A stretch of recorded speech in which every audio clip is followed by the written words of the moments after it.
ಇಲ್ಲೇ ಬಂದಿಲ್ಲ ನಿನ್ ಗಂಡಲ್ಲೇನ? ಇಲ್ಲ ನಾ ಜಗಳ ಆಡಿ ಬಂದಿನಿ ಮತ್ತೆ ಹೋಗಲ್ಲ ಆತನ ಬಲಿಗ್ ನಾ. ಏನೋ ಹೋಗಲ್ಲ ಯಾಕೆ? ಆತ ನನ್ನ ಸರಿಯಾಗಿ ನೋಡ್ಕ್ಯಾವಲ್ಲ. ಸರಿಯಾಗಿ ನೋಡ್ಕೊಳವಲ್ಲ ಅಂದ್ರೆ? ನಾನು ಹೋಗಲ್ಲ ಅಂದ್ರೂ ಹೋಗಲ್ಲ ಅಣ್ಣ. ಆತ ನಾನು ಆಸೆ ಪಟ್ಟದ್ದೆಲ್ಲ ತಂದ್ಕೊಡಲ್ಲ. ಆತ ನನ್ನ ಖರ್ಚಾಗ 1 ರೂಪಾಯಿ ಕೊಡೋದಿಲ್ಲ. ಭಾಳ ಜಿಬ್ಬತನ ಮಾಡಕೂತಾನ ಆತ. ಅದು ಜುಪ್ತನ ಅಲ್ಲಮ್ಮ, ನಿನ್ನ ಕುಟುಂಬ ಮೇಲೆ ಇಟ್ಟಿರೋ ಜವಾಬ್ದಾರಿ ಅದು. ಅದೇನೋ ಹೇಳಿದಲ್ಲ ನಿನ್ನ ಗಂಡ ಖರ್ಚು ಮಾಡವಲ್ಲ ಅಂತ.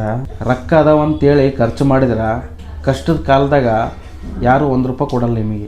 ನಿನ್ನಂಗ ಹೊರಗೆ ಹೆಣ್ಮಕ್ಳು ಗಂಡನ ಆಲೋಚನೆ ಮಾಡ್ಕೊಳ್ಳಾರಂಗ ದಿನ ಅದು ಕೊಡಿಸು ಇದು ಕೊಡಿಸು ಅಂತೇಳಿ ಗಂಡನ ಹರ್ಕೊಂಡು ತಿನ್ನಕತ್ತಾರ.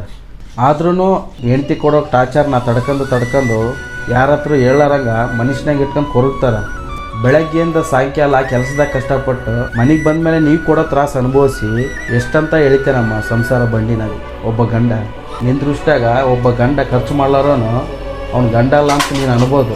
ಆದ್ರೆ ನನ್ನ ದೃಷ್ಟ್ಯಾಗ ಖರ್ಚು ಮಾಡ್ಲಾರಂಗ ಕೂಡಿಟ್ಕೊಳೋನೇ ಒಳ್ಳೆ ಗಂಡ. ನೀನು ಕೂಡ ಅದು ಕೊಡ್ಸು ಇದು ಕೊಡ್ಸು ಅಂತ ನಿನ್ನ ಗಂಡಗೆ ಟಾರ್ಚರ್ ಕೊಡ್ಲಾರಂಗ ರೊಕ್ಕನ ಕೂಡಿಡ್ರು. ಅದು ನೀವು ಬೆಳ್ಯಾಕ ದಾರಿ ಆಗುತ್ತೆ. ಒಂದು ಆಸೆಗೆ ಮಿತಿ ಇಲ್ಲ.